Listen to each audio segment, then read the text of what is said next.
Gálatas 5, 22. Os irmãos encontraram? Amém. Glória a Deus. Já que nós estamos com a Bíblia aberta, não vai precisar você folhear. Vamos ler o versículo 14 primeiro. Depois nós vamos para o 22.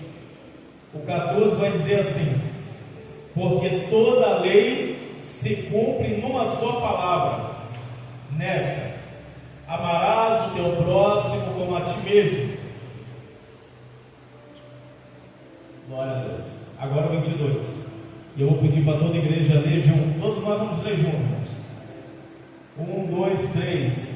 Mas o fruto do Espírito é amor, gozo, paz, longanimidade, benignidade, bondade, fé, mansidão, temperança.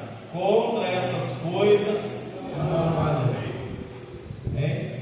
Pode tomar seu assento, glorificando ao nome do Senhor. E hoje, como é o propósito, nós vamos tocar em cada virtude do Espírito. E hoje chegou a vez do amor. Louvado seja o nome do Senhor. Antes da gente estar dando início, irmãos, ao versículo 22, nós precisamos primeiro atentar para a carta de Gálatas. Foi com esse propósito que eu decidi abrir o tema. Antes da gente entender uma porção do texto, precisamos entender para qual propósito foi enviada a carta. Entrar um pouquinho na mente do escritor Paulo. Por que ele enviou essa carta a essa igreja? O que estava acontecendo nessa igreja? E hoje eu passei alguns momentos do meu dia buscando entender isso. E é bem simples. E está bem resumido, irmãos. Mas nós observamos o principal objetivo de Paulo era combater os hereges daquele tempo. Na ausência de Paulo, aconteceu aquilo que já estava previsto lá em Atos, quando ele fala para os presbíteros: estou indo, mas vigiai, porque eu temo que na nossa ausência virá lobos devoradores, para tentar arrebanhar vocês e tirar o conhecimento, tirar vocês do degrau da graça de Cristo. Então aqui acontece isso, que já foram prever lá atrás, já tinha previsto lá atrás, através de Pedro. E começa ali os judeus judaizantes, os religiosos. Judeus judaizantes não eram os fariseus, eram os seus discípulos. Os fariseus combatiam Cristo, e nós podemos dizer que os judeus judaizantes são aqueles que foram treinados e aprenderam aos pés dos fariseus. Eles aceitaram a Jesus, só que eles querem manter a tradição, porque eles se sentem superiores por alguns requisitos, porque eles ainda acham que pelo fato de ser judeu e pelo fato de ser circuncidado ao 8º dia, pelo fato deles cumprirem alguns requisitos do judaísmo, eles se achavam no direito de menosprezar os gentios. Então, na ausência de Paulo, esses homens entraram dentro da igreja e começaram a diminuir a obra redentora de Cristo, menosprezar a obra de Cristo na cruz do Calvário. E a gente observa isso. Paulo vai deixar isso bem claro nessa carta. Prometo você bem rápido nessa parte para a gente entrar no amor, que é o propósito dessa noite. Mas a questão, ele começa a falar: pare de dar ouvido para esses religiosos, para de dar ouvido para essa gente que acha que sabe ler, sabe interpretar melhor do que qualquer pessoa. Para de dar ouvido a gente que não se submete à autoridade, a quem não crê no mesmo evangelho simples que você crê. Para de dar ouvido. E ele vai combater isso. Fica naquilo que eu ensinei para vocês. E ele fala: tenho medo de que vocês se afastem da simplicidade que há em Cristo Jesus. Porque no dia que nós se afastarmos dessa simplicidade, ficarmos vaidosos, nós já estamos distantes de Cristo. Eu já disse que mais valioso para Deus e para nós é uma verdade simples do que uma mentira sofisticada. A mentira ela precisa ser maquiada, então ela vem sofisticada, bonita, agradável para a gente abraçar e falar: hoje eu ouvi uma palavra boa. Agora a verdade simples ela vem, ela te incomoda, que ela vai direto. A gente não sabe falar direito, com uma palavra simples ela vai e ela não tem jeito, ela acerta mesmo. E ainda vai com a ajuda do Espírito Santo, principalmente, então ela crava. E a hora que você fala: alguém contou minha vida para o pastor, alguém contou minha vida para ele, ou ele estava jogando indiretinha, poxa. E é o Espírito Santo de Deus dizendo para você: não é indireta não, filho, é que eu te conheço, esqueceu? Não é indireta não, meu filho, eu te conheço. Eu sei o que você faz nos bastidores. Eu sei aonde você precisa melhorar. Então cresce, amadurece, pega aquilo que está te incomodando e entenda que é o Espírito Santo de Deus falando. Muda enquanto é tempo. Está incomodando é porque você precisa mudar. Não tá, né? O problema não é quem está falando, o problema é você que está ouvindo e não sente a necessidade de mudar. Se você ouve a palavra de Deus todo dia, ela te incomoda, você fica bravo com a palavra ou com o pregador achando que ele está falando com você, você precisa se converter. Porque você está irritado com o próprio Deus, é Ele que está falando essa noite. Então ele fala: cuidado com os cristãos judaizantes, cuidado com gente dessa laia, muito sofisticada.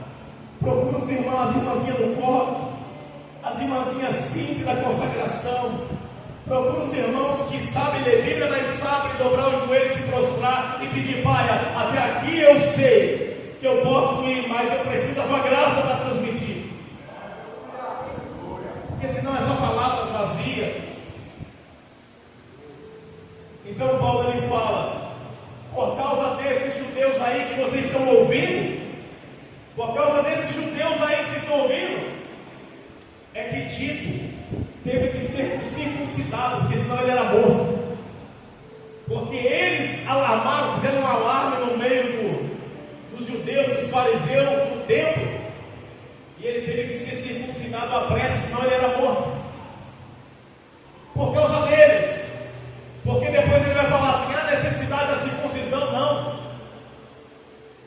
Para Cristo nem a circuncisão e nem a incircuncisão importa. O que importa, ele fala, é se você é convertido, se você aceitou ser transformado e regenerado por Ele, se no teu coração tem sinceridade suficiente para se entregar por inteiro e não metade, se você abrir mão de tudo, irmãos, da carne, toda a vanglória, para dar glória para quem merece, para Ele. Então ele vai falando o perigo, a periculosidade que é ter, ouvir conselhos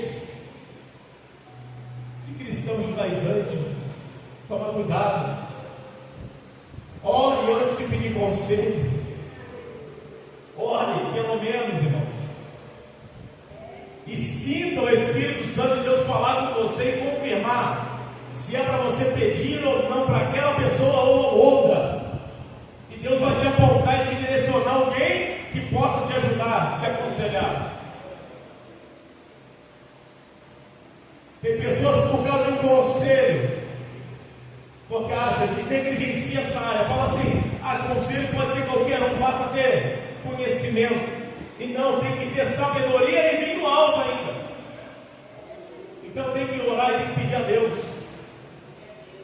E Ele vai te dar o direcionamento de quem. Aí o resultado, irmãos, vai dar certo, né? Vai dar certo e vai ser para a glória de Deus.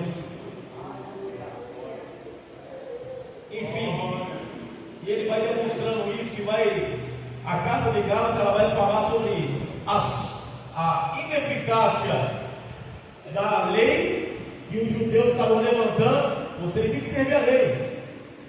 Nós somos da lei, vocês não, vocês têm que servir a lei. E Paulo tinha falado para eles: a graça é suficiente. A lei sem graça não é nada. A lei sem graça é sem graça. A lei, ela só é válida, regida pela graça. É a graça te falando: não matarás, não adulterarás.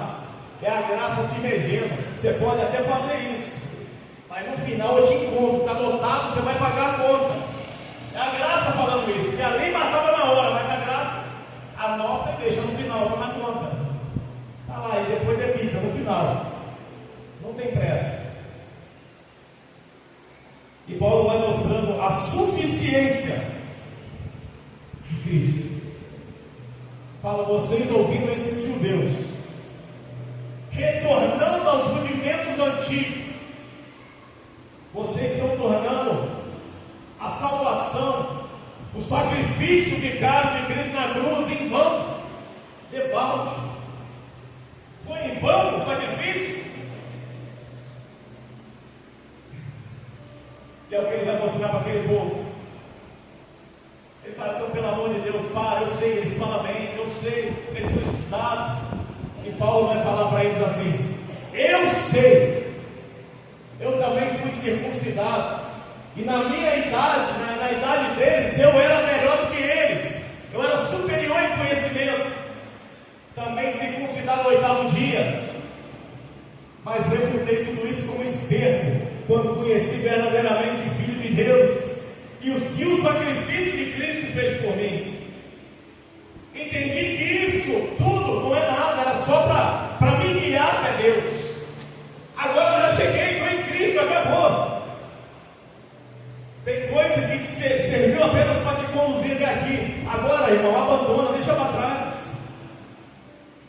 Você sabia que tem amigos que não vieram a Deus, mas te indicaram o caminho?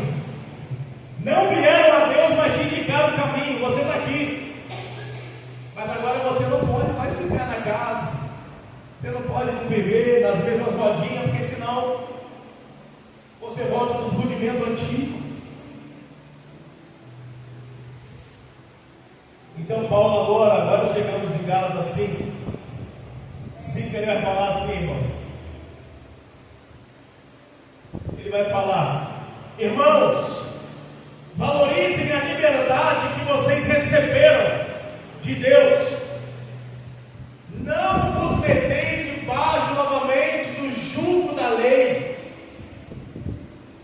E lei ali, ele está falando de pecado, porque quando você se submete a cair, a descer em pecado, a retornar a práticas pecaminosas, automaticamente você cai no degrau da lei. Automaticamente é morte de novo. O salário do pecado é a morte. É a sua graça que nos livra. E ele vai dizer mais, ele fala, Gálatas 5: não useis da liberdade para dar ocasião ao pecado. Vamos traduzir?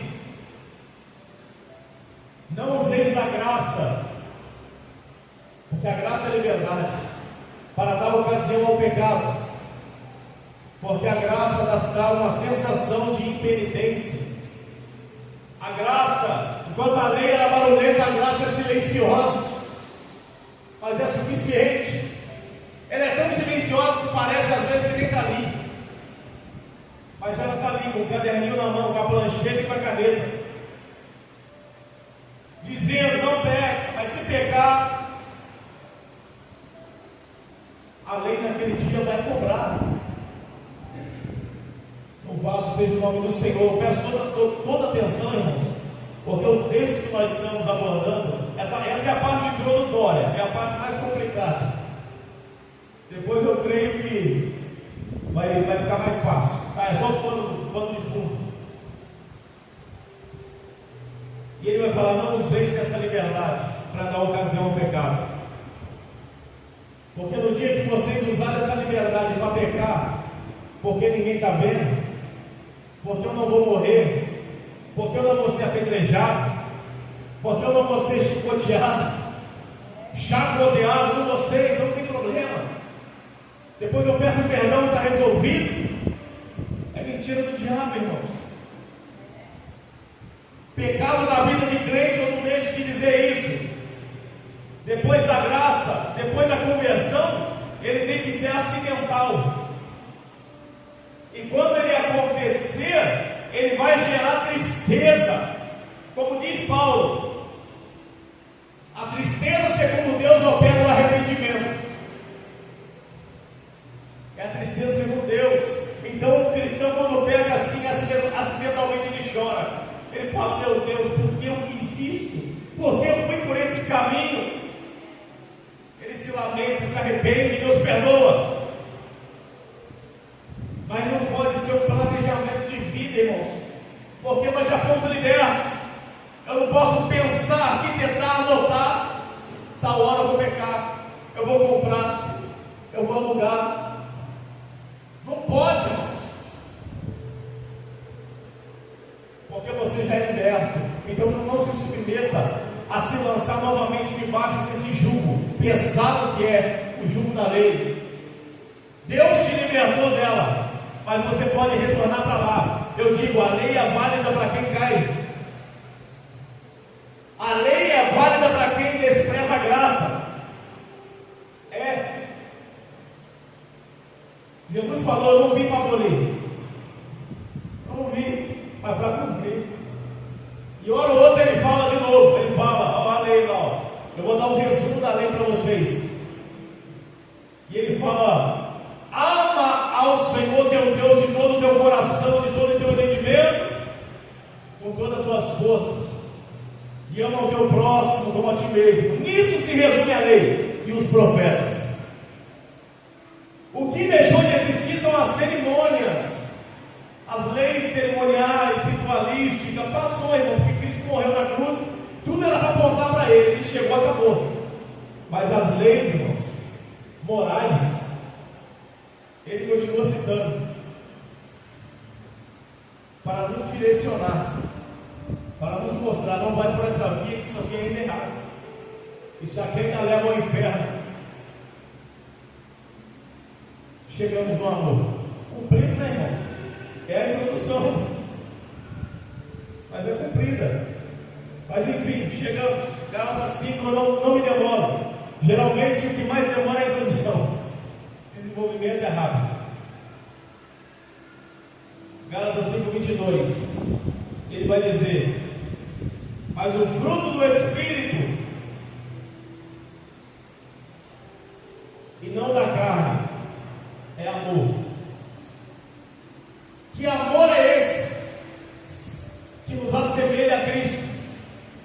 Que amor é esse citado aqui, que nos torna semelhante a Cristo, que denota que nós somos pessoas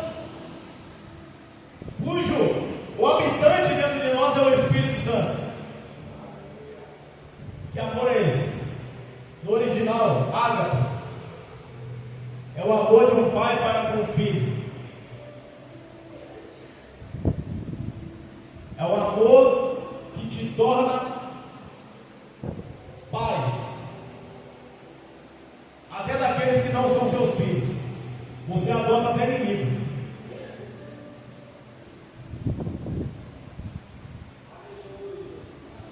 Eu vou trazer mais perto, irmãos. É o amor sacrificial, altruísta. É o amor que te faz se entregar em favor de alguém. É o amor de Cristo na cruz do Calvário. Quando ele disse: eu amo vocês, prova disso que eu vou para a cruz do Calvário. Vocês não merecem, mas eu vou. Aí você às vezes olha para aquela pessoa que pecou, que errou contra você, falou um negócio que você não gostou, você se irritou de verdade. Você fala assim: é bem que eu queria que tivesse na sarjeta, bem que eu queria que estivesse na pior. Isso não é amor, irmãos? Ainda é obra da carne. Isso é ódio. É o amor que te possibilita falar: você fez tudo isso contra mim, mas eu não sei porque eu continuo te amando. Eu ainda continuo pensando em te ajudar. Eu não consigo ter raiva de você.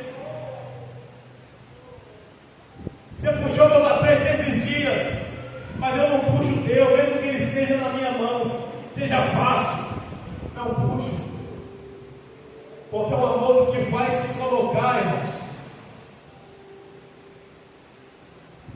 numa condição de entrega pelo próximo. Louvado seja Deus. E Jesus, ele vai nos dizer a importância desse amor. Quem ama, perdoa. Esse amor é aquele que você perdoa. É o amor que perdoou Judas. Judas foi perdoado, irmãos? Foi. Ele apenas não aceitou o perdão.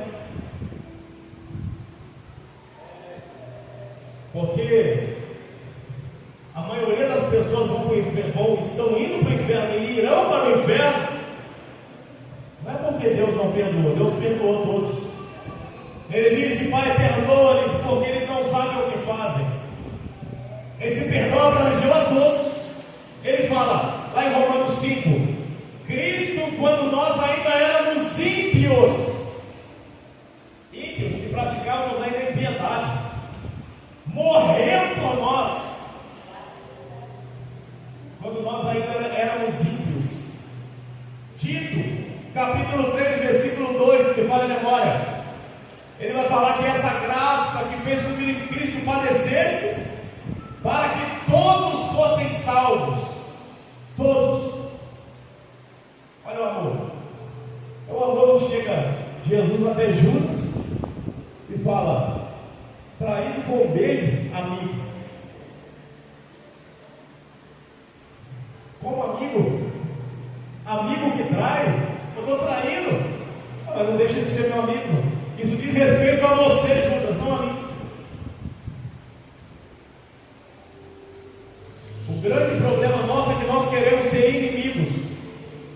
Nós queremos fazer um pacto, quando na verdade nós podemos deixar a pessoa sendo inimiga sozinha. Mas não precisamos continuar com isso. Te odeio, eu te amo. Não gosto de você.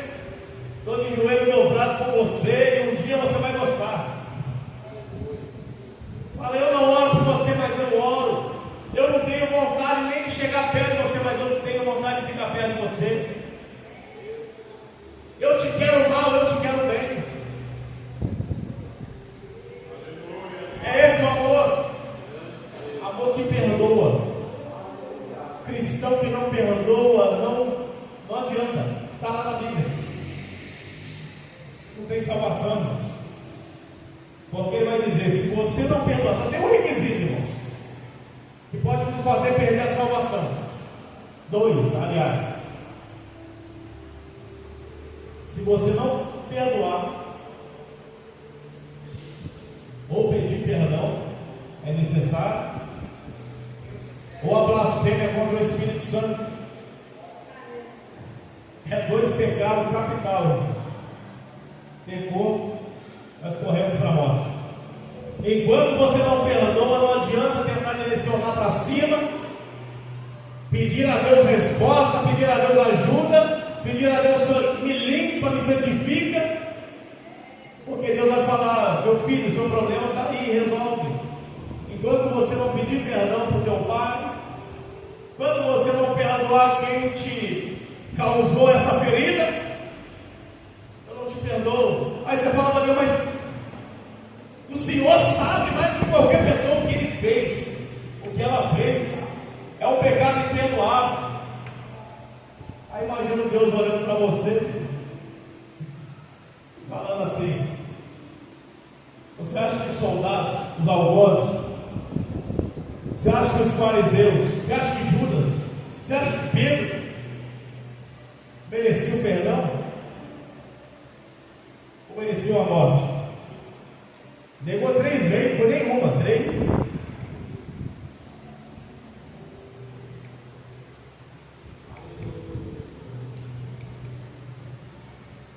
Então, se você pensar bem, se você pegar um caderno e começar a anotar, não tiver com raiva, tiver com raiva de alguém, se tem alguém aqui nessa noite que tem problema com alguém, tem pessoa que ainda faz se arranjar um dente de raiva, você fica com vontade de pegar pelo pescocinho, você ainda tem esse sentimento.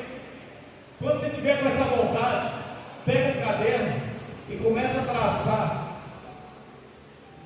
coisas do seu passado que você fez. E trace até coisas que você fez para essa pessoa. Te garanto que no final da lista você vai colocar lá: preciso perdoar.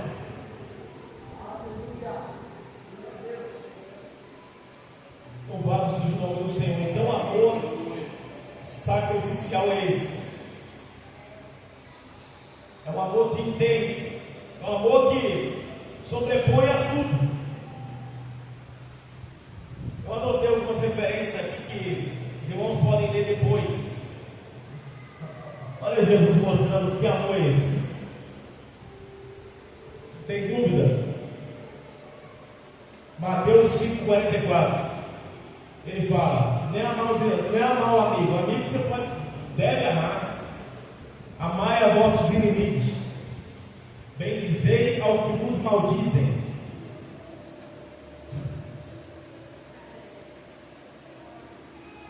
Percebeu? Incomodou, irmãos? Se incomodou, uma área que nós precisamos trabalhar. Ele fala: amai vossos inimigos. Mateus 15:17 vai dizer: isto vos mando. Vos o que, irmãos?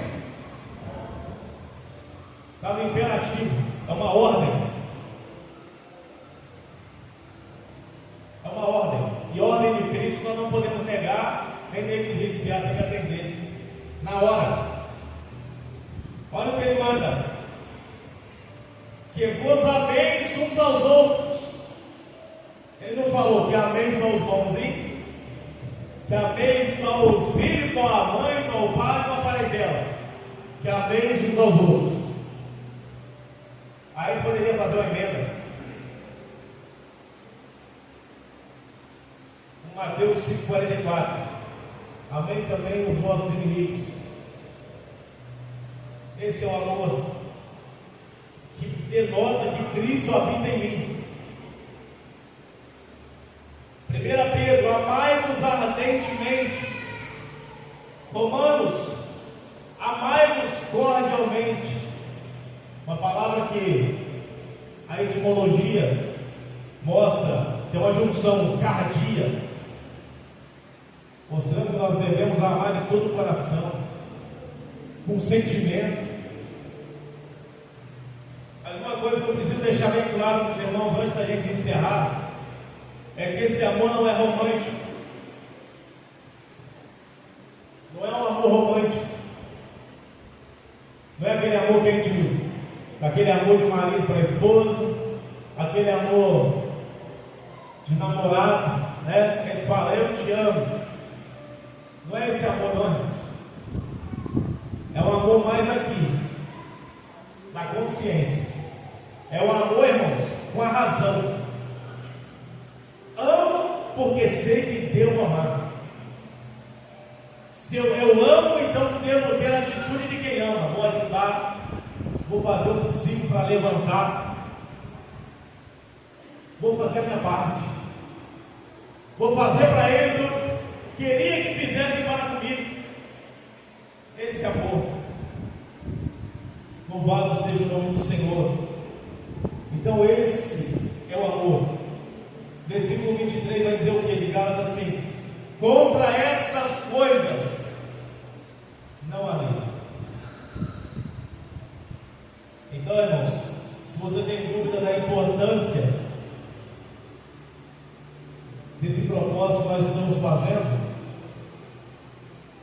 no final, irmãos, esse negocinho tem que estar muito fresco na sua cabeça. Amor, paz, fidelidade. No final isso tem que estar tudo fresco. Hoje já vai guardando aí.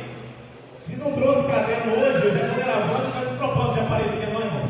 É com propósito que eu já sei que muitos não ganhariam o caderno. Esse é o propósito. Mas na próxima faz caderno, que culto também vai aprender. Alguns irmãos estão anotando ali, ó. Coisa linda de se ver. Hoje você já vai para casa falando, meu Deus. Então, para mim parecer com Cristo, eu tenho que demonstrar esse amor. Eu tenho que amar desse jeito. Agora que eu entendi, dá para me praticar. Agora que eu entendi, dá para me exercitar. Amém? Quantos estão prontos para o próximo tema? Glória a Deus. Então eu encerro. Vamos fazer uma oração, irmãos. Já vamos estar encerrando. Mas fique com essa palavra no teu coração. E lembre-se. É pelo amor de Deus por nós que nós estamos aqui. Nunca se esqueça disso. É pelo amor de Cristo que nós estamos aqui. Então permita que mais pessoas, porque essa é a realidade. É pelo amor de Cristo que nós estamos aqui. Muitos não estão na igreja. Muitos bancos estão vazios porque o seu amor tem sido falho. Porque se o amor da igreja estivesse sendo como o de Cristo, os bancos estavam cheios. O que eu disse, o amor é pelo amor de Deus que nós estamos aqui. E é pelo teu amor que o teu próximo permanece. Por isso Jesus fala, é necessário amar o amor. Porque muitos não conseguem permanecer na presença de Deus. Porque não é para fraco, não, irmão. Não adianta falar que é fácil ser crente, que não é não. É fácil vir na igreja, mas ser crente não é fácil, não, irmãos. É para quem é valente, irmãos. É para quem, irmãos, tem coragem de arregaçar a manga, amarrotar a camisa e está disposto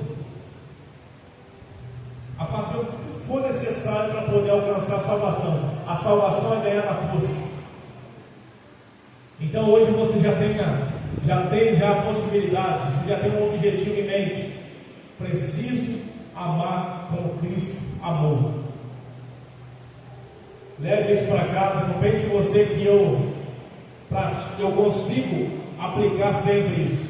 Às vezes nós vamos falhar, mas é importante todas as vezes que nós falharmos, nós termos a consciência. Falei, vou consertar, vou corrigir, até que isso se torne hábito e faça parte de você, até o ponto de você verdadeiramente sentir a dor do próximo, até você sentir verdadeiramente a ausência de alguém que faltou no culto, sentir chorar. Meu irmão, faltou hoje porque o pai está nessa situação, porque a mãe está nessa situação. Meu Deus, vou visitar ele. Eu preciso ajudar esse irmão. É esse amor, irmãos. E a igreja, eu tenho certeza que o dia que a igreja começar a entender o que é amor e começar a praticar esse amor demonstrado por Cristo, a igreja voltará a ser igreja e deixará de ser reunião. Vai voltar a ser igreja, vai ter culto, né? Vai voltar a ter adoração sincera.